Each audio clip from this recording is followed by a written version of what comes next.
Welcome to Real World Peaceful Parenting, a podcast for parents that are tired of yelling, threatening, and punishing their kids. Join mom and master certified parent coach Lisa Smith as she gives you actionable, step-by-step strategies that'll help you transform your household from chaos to cooperation. Let's dive in. Welcome to today's episode. I absolutely love being with you here each week. And I wanted to take a minute to tell you that I am so proud of you for investing this time in your parenting, in your kids, and in your family. Well done, you. Well done.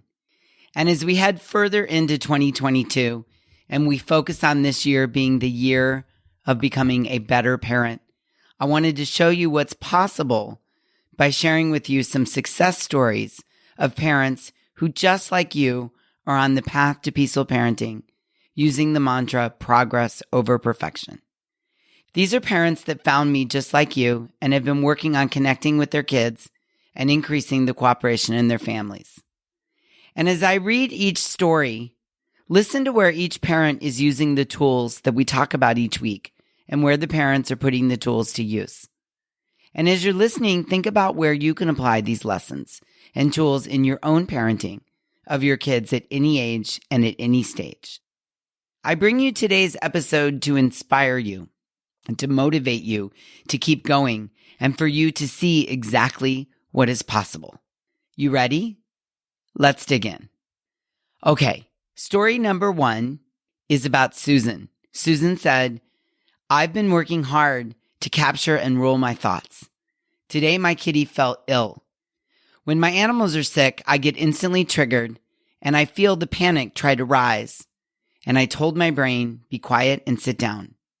Kitty's going to be okay. She went to the vet and got fixed up. I'm still in my higher brain and am headed to get my 4-year-old from school. Normally this thing would send me sideways for the rest of the day and I would storm constantly with my son as I picked him up and moved throughout the evening. But what I understand is that I can work to stay triggered even when I'm freaked out about my kitty and show up fully present for my 4-year-old by staying in my higher brain." So good, right? Another parent chimed in and said, "Hey, just like you, I didn't lose my shiz today when my 6-year-old continued to scream for about an hour. I stayed regulated throughout the storm. What I understood is that his emotional backpack needed to be empty after school today and he needed to eat. So I just kept reminding myself that the struggle is real." Oof, so good. All right, here's another story for us. This one is from Stephanie. Stephanie said, "I started to lose my shiz when my 6-year-old was storming after school, but I stopped myself. I looked at her and I said, 'Do you need a hug?' She said yes. And during our hug, I asked if everything was okay. And she said her friends were mean to her today at school. I told her to tell me more. And after telling me, I told her that would hurt my feelings too. I'm so sorry that happened to you today. She hugged me again and was in a much better mood. And we were able to move throughout our afternoon and evening with ease." After Stephanie posted this, another mom chimed in and said, "I had an almost identical experience 2 days ago. Way to go, Mama. You provided her just what she needed. You scuba dived down to the feelings and needs." I love it. I love it. I love sharing these stories with you all. Okay, this mama, we'll call her Julie, posted in our group, "Happy Friday. This week, when the boys walked into my house after being with their dad all weekend, I was flashed back to last year before I met Lisa and the Peaceful Parent 3-Day Challenge. But the difference this time was how I reacted. This time, instead of me storming right along with them, I just waited and waited. And when the storm passed, I asked if they needed anything from me. My 13-year-old immediately said, 'Sorry, Mom. I don't know why I was yelling.' I said, 'It's okay, honey. Want to talk about it?' He said, 'Let me think about it for a minute.' I said, 'Okay, let me know when you're ready.' Later that evening, he came to me and asked to talk. This is the first time ever that my 13-year-old offered to talk on his own about his feelings when coming back from Dad's house. What a total win. I gave him some space, let some oxygen in the room, and he totally responded. Not taking it personally and holding space for our kids, scuba diving down to the feelings and needs. All right, here's another one by Iris. Lisa, yesterday was my birthday, and my strong-willed twin wrote me the most beautiful card. She said it took her over an hour to write it in her best printing. The message was so touching it brought me to tears. She said, I'm the best mom in the whole world. She ended it with, I know it doesn't make it easy on you, but I love you more than anything. Thank you for teaching me all the lessons I need to learn. Iris reported, Lisa, I was absolutely bawling, and I'm so excited how I'm showing up for my 13-year-old in these moments, and the connection I'm starting to feel with her is incredible. I just love it. Well done, Iris. Okay, Wendy reported recently, there have been so many instances in just the last 2 days where I normally would have completely lost my shiz. Instead, I'm a proud mom, proud of myself for staying calm and regulated. It's definitely a practice. It's simple, but not easy, but so worth the work.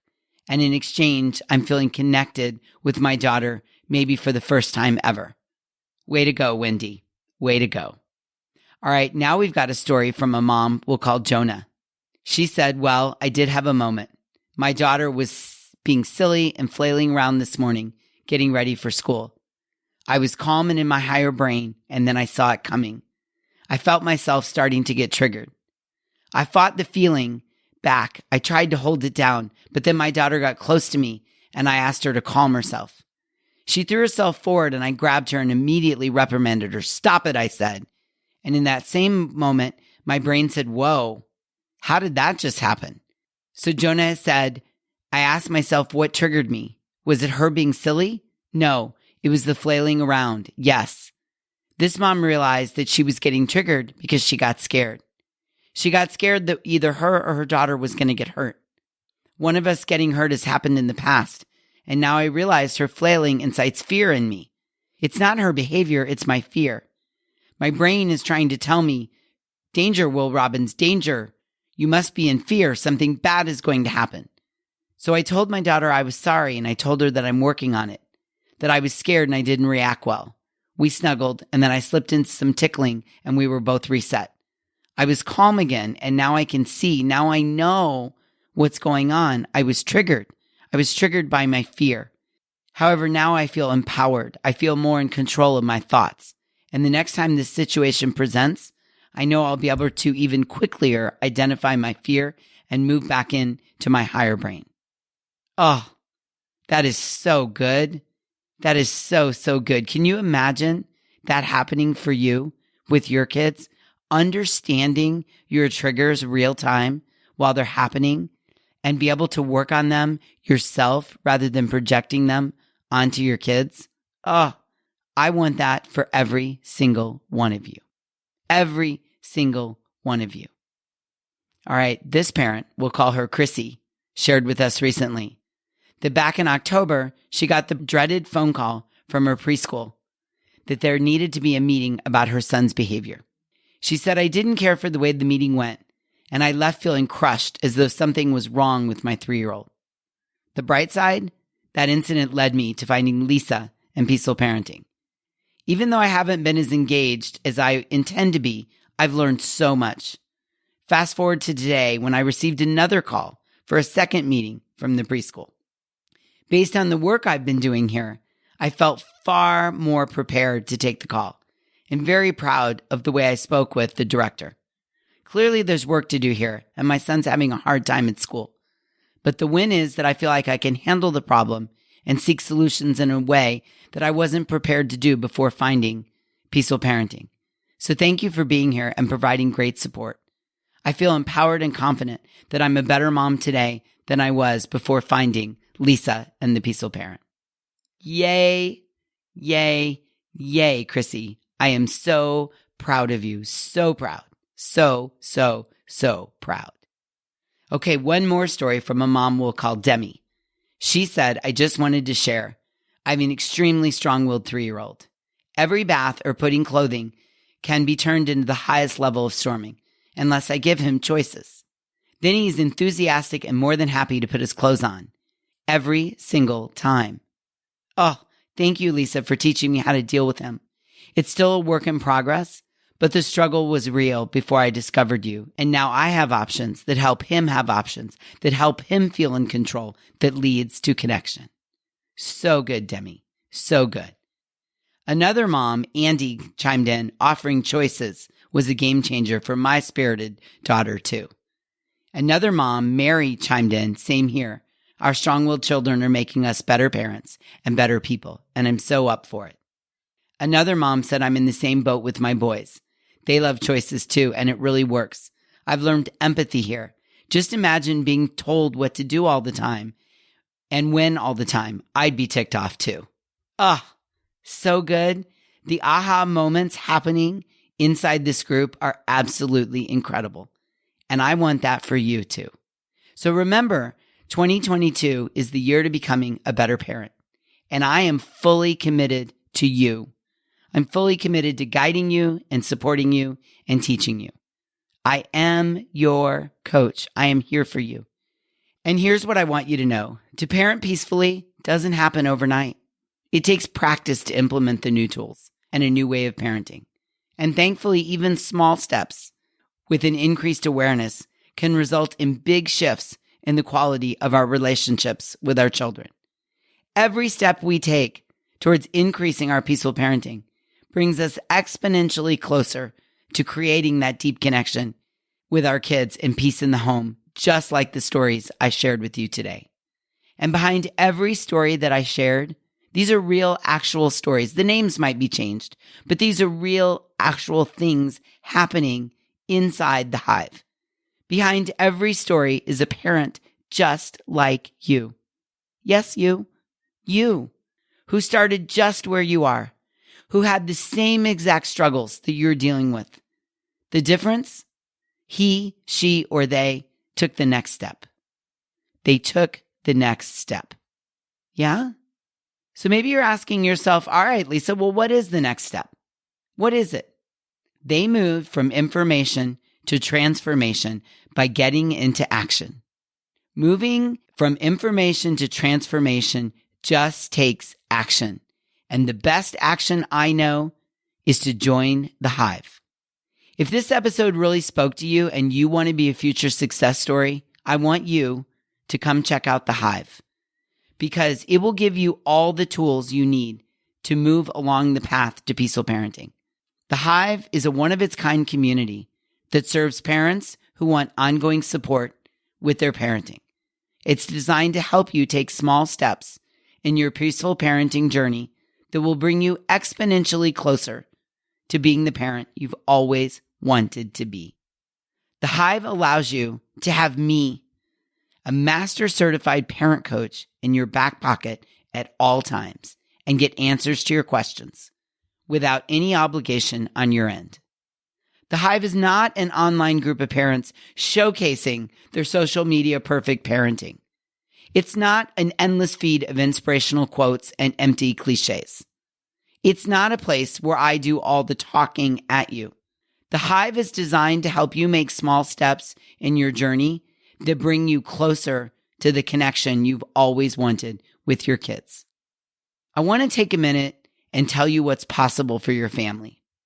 Imagine this. Imagine never being more than a few days away from having a tried and true parenting expert give you tailored guidance on your most recent situation. Imagine feeling any and all anxiety and guilt you feel right now about your parenting melt away.